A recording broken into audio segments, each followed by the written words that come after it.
ఇక ద్రోహుల వల్లే నంబాల ఎన్కౌంటర్, లొంగిపోయిన వారే రూపొందించారు, ఆయనను తప్పించేందుకు యత్నించాం కానీ వెళ్ళడానికి నంబాల ఒప్పుకోలేదు, మమ్మల్ని లీడ్ చేసి అమరుడయ్యారు, పాక్తో కాల్పుల విరమణ చేసుకున్నారు, మమ్మల్ని మాత్రం కేంద్రం దెబ్బతీసింది, మావోయిస్టుల సంచలన లేఖ అయితే వైరల్ అవుతుంది.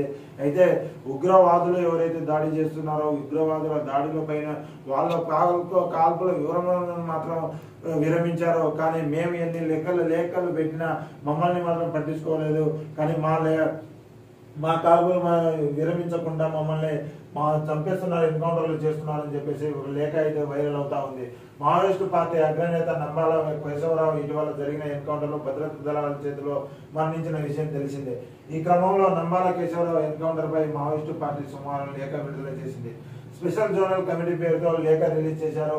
నారాయణపూర్ జిల్లా మాడు ప్రాంతంలోని గుండేగడ్ అడవిలో 2026 మే 21 జరిగిన ఎన్కౌంటర్లో నంబాల మృతి చెందారని ధృవీకరించారు. ఆయనతో పాటు మరో 28 మంది మావోయిస్టులు మరణించారని వెల్లడించారు. 6 నెలలుగా కేశవరావు మాడు ప్రాంతంలో ఉన్నట్లు నిఘా వర్గాలకు తెలుసు. ఇటీవల కేశవరావు టీంలో ఉన్న 6 లొంగిపోయారు. ఆ ద్రోహులు ఇచ్చిన సమాచారంతోనే ఈ ఎన్కౌంటర్ జరిగిందని చెప్పేసి తెలిపారు. అయితే ఈ మధ్య మావోయిస్టులు లొంగుబాటు ఏదైతే జరుగుతూ ఉందో ఆ మావోయిస్టుల లొంగిబాటులో వాళ్ళ ద్వారానే సమాచారం తెలుసుకొని నంబాల కేశవరావుని ఎన్కౌంటర్ చేసినట్టు తెలుస్తా ఉంది.